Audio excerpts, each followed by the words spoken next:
Something really fascinating is happening in Canadian telecom. It's a huge, multi-billion-dollar shift that's quietly reshaping the very networks that connect us all. And in this explainer, we're going to unpack what's really going on. It really all comes down to this one question. Why on earth would these companies sell the very towers and networks that are the backbone of their entire business? I mean, it sounds completely backwards, right? But as you're about to see, there's a very, very compelling logic behind these moves. You can think of it like a massive, high-stakes chess game. Canada's biggest telecom players are all facing down these huge mountains of debt. They're all trying to pay for the incredibly expensive rollout of 5G technology, and each one of them is making a totally different bet on how to win this game. Okay, so to understand any of these deals, we have to get this one key idea: the difference between passive and active infrastructure. Here's a great way to think about it. The passive stuff is the apartment building itself, the steel tower, the concrete base. The active stuff, well, that's the carrier's own electronics, their antennas, their radios, that's all the furniture and tenants inside the building.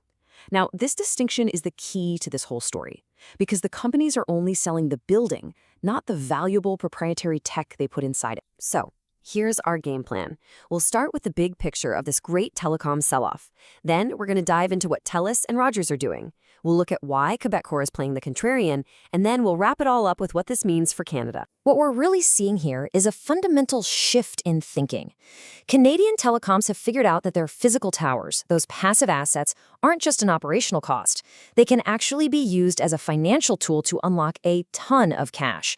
And that realization has put the entire industry at a major crossroads. All right, so let's start with Telus. Their strategy is what we're calling the tower play. And honestly, it's a pretty classic move that we're seeing telecoms make all around the world. So here's the breakdown of what Telus did. They took about 3,000 of their cell towers and spun them out into a brand new company called Terion. Then they sold just under half of it, 49.9%, to a huge pension fund for more than $1.2 billion.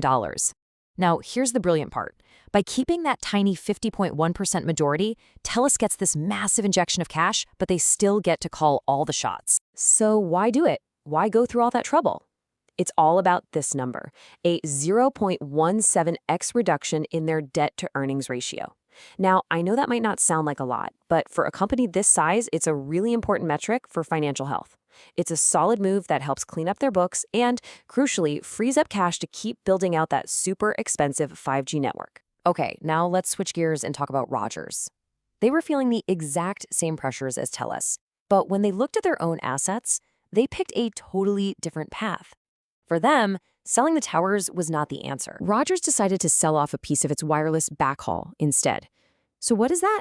Well, if the cell tower is the apartment building, the backhaul is all the essential plumbing and wiring that connects that building to the city's power grid and water supply.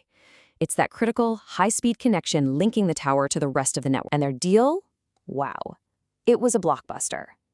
They sold a stake in their backhaul network for a staggering $7 billion to a group led by the financial giant Blackstone. And again, notice the structure. They kept majority control. But the reason for this deal was crystal clear.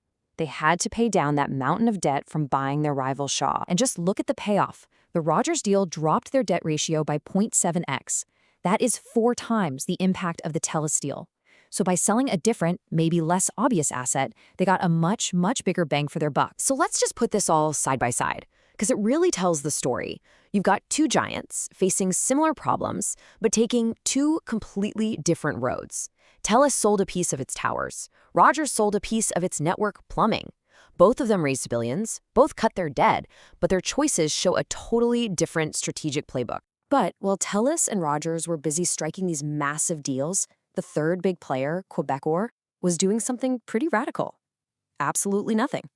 They are the contrarian in this story, and their reasoning is just as strategic as everyone else's. This quote from Quebecor's CEO, Pierre-Carl Pelado, says it all. I mean, he is publicly calling out his competitors' moves as short-term financial tactics. He's basically accusing them of cashing in now at the expense of their future. It's an incredibly bold and direct shot across the bow. And this really gets to the core of Quebecor's philosophy. They believe that owning everything, the towers, the backhaul, the tech inside, gives them the most control and the most flexibility. They are betting that this total, integrated ownership is way more valuable in the long run than any quick cash infusion they could get today. So where does that leave us? We have two giants selling off different parts of their network, and one challenger holding on tight to everything it owns. What does this deep strategic split mean for the rest of the industry? And yeah, for all of us who use these networks every day. Well, this kind of shakeup sends ripples across the entire industry.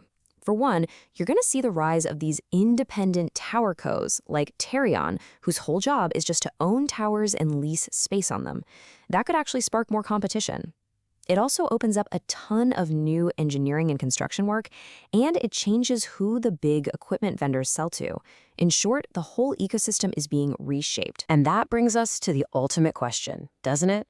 Three giants, three totally different bets on the future of telecom. Is it smarter to unlock cash from your passive assets like Telus and Rogers are doing? Or is full end-to-end control, the way Quebecor is betting, the real winning play? The answer is going to define Canada's digital landscape for the next decade, and only time will tell who made the right call.